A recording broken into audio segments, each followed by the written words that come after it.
Imagine the last day of a Shiva house. A whole week, the mourner's been sitting on their chair, thinking about their loved one, telling stories about their loved one, visitors coming and going, giving them chizuk, wishing them well, sharing memories. Finally, on this last day, the last visitors are trickling out. They've all said Hamakim Yinachem. And on the way out, one last visitor turns around and says, "My friend, you're done now. You can relax. You can go back to your regular life." What do you think of that statement? Do you think that that comment is appropriate? It is so inappropriate. The mourner is going to feel shocked. Go back to a regular life? How can they go back to regular life? This person just lost a spouse or a sibling or a parent, somebody so meaningful to them, and now they just have an empty space, an empty vacuum in their life. How can they possibly go back to regular life? So it's a shocking statement to say that. And yet, so many of us are guilty of expressing that very same feeling when we go back to our regular lives after the Avelus of the Churban Habayis. 3 weeks we were mourning over HaKadosh Baruch Hu's Silk Shechina, the fact that HaKadosh Baruch Hu, our Father in heaven, left from within our midst. And yet we go back to our regular lives of swimming and haircuts and music so easily.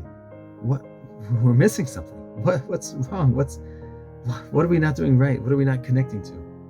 I believe it's very simple. I believe that we're mixing up two very simple words. You see, during the 3 weeks, we're following the halachos. We're not shaving. We're not taking haircuts. We won't listen to music. We don't have simchas. During the 9 days, we're not supposed to bathe even. And so we feel uncomfortable. So when those 3 weeks are over, after Tisha B'Av, we feel like we can go back to being comfortable. So I can take a haircut, and I can shave, and I can bathe properly, so that I'm comfortable. But that's not what this time is really all about. You see, Chazal established for us what HaKadosh Baruch Hu wanted us to feel through the Haftorahs of these weeks. During the 3 weeks, we have the Shalosh, the Puranusa, 3 Haftorahs that express the Puranus, the anger, the wrath, the punishment that HaKadosh Baruch Hu was expressing to the Jewish people in warning them of a Galus, warning them of a Churban Habayis. And unfortunately, those warnings were not heeded. And on Tisha B'Av, the Beis HaMikdash was destroyed and Klal Yisrael was sent into Galus. But in the following weeks, Chazal established for us HaKadosh Baruch Hu's expressions of Nechama, the Shiva de Nechemta, the 7 Haftorahs of consolation. Those expressions of consolation, of comfort, express much more than just an end to the wrath, than just an end to a period of anger. You see, Nechama, as we often see throughout the language in Tanakh and in Chazal, Nechama represents a change of mind, a change of perspective. Vayinachem Hashem al hara'ah asher diber la'asos la'amo. HaKadosh Baruch Hu Kiviyachol changed his mind. He changed perspective as to how he was going to conduct himself with us. Nechama means comfort. And the difference between comfortable and comfort is that comfortable means I just simply don't have any stimulus which is making me feel uncomfortable.